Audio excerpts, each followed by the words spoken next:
Here we are then, done at last. That really shouldn't have taken that long, but you know, life and all that. But here we are with a really gorgeous model. There are plenty of problems with it, and there are plenty of problems with this one, which are probably of my own making. But aside from the basics, first of all, this is brilliant. Secondly, it's proper, like, nostalgic model making, just because of like the quantity of the parts, the size of the parts, the nature of them, all of that. It's the good old-fashioned, straightforward, no nonsense, beautiful kit that you can do when you get home from school or something like that. And it is an absolutely, and I don't use this word very often, but I'm going to use it now, stonking aircraft to make a model of. I know it had problems.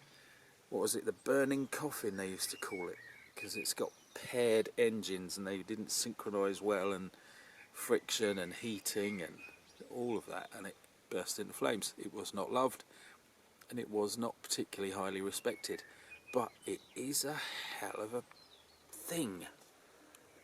Absolute monster. Now the model, there are lots of gaps, and as I said in the last film, I actually did do some filling because some of them were so bad, but there's some beautiful gaps like that there, that seam, because that in itself is a bit of nostalgia. That is what you were bound to get when you made a model in the 60s and 70s. It was inevitable. And so there we are with an artifact in itself. By and large, it all goes together well. I didn't really struggle. There weren't any points where, you know, you feel like throwing it across the room or anything like that. You just have to slap a bit of glue on and hold pieces tight. Of course, there are the gaps that I've mentioned and a few others, but we'll let them off. The instructions were basic, and at times that was actually really beneficial. I didn't really have many problems with the instructions. I am having problems with some of the more up-to-date models, and I think the biggest kind of element is the painting instructions. And first of all, I've kept the red like that because in the instructions the red is just the tail end of the tail, so to speak, whereas on the box, on the side of the box, it's like that. And I like red, I think it looks good, and just, yeah, I went for that. There are so few transfers, it was actually a bloody relief compared with the insanity you get these days. It is a bit too few and it is a bit too simplistic, but I wasn't going to change anything.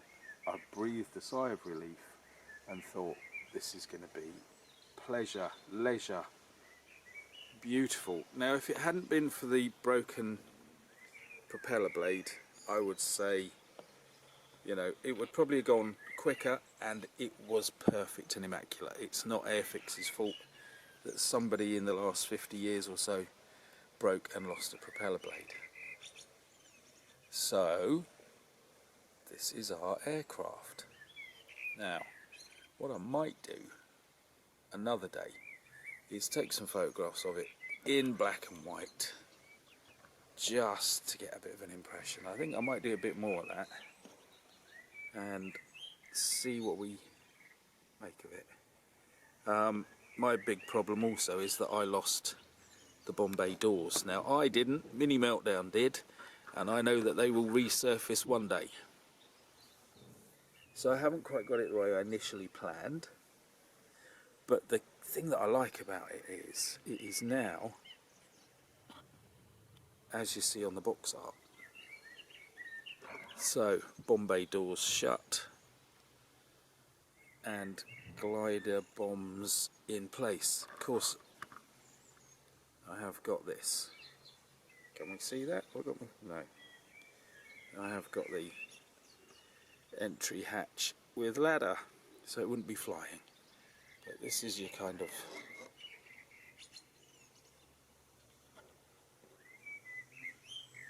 Let's get a bit of that. I should have got a yellow background, but this is your kind of thing you get in the box art, isn't it?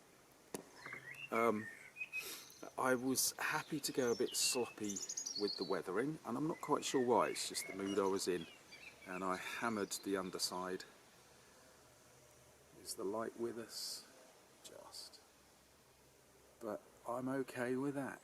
That's how I wanted it. This is pretty much how I wanted this aircraft. Oh, and the worst thing, actually, is the glass.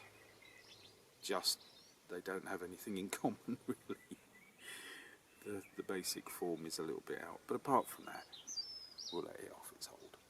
So, highly recommended. I've been waiting to do this for years, and finally got some, because I'm going to do the Revell one as well, and just brilliant. I am so happy. I'm pleased with myself. I know it's not the best piece of model making in the world, but I'm alright with it. This is my aim. So there it is. We'll say thank you for watching.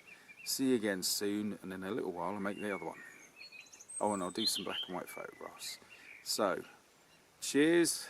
Back in a while. No, should be back in a very short time, I hope. Here we go.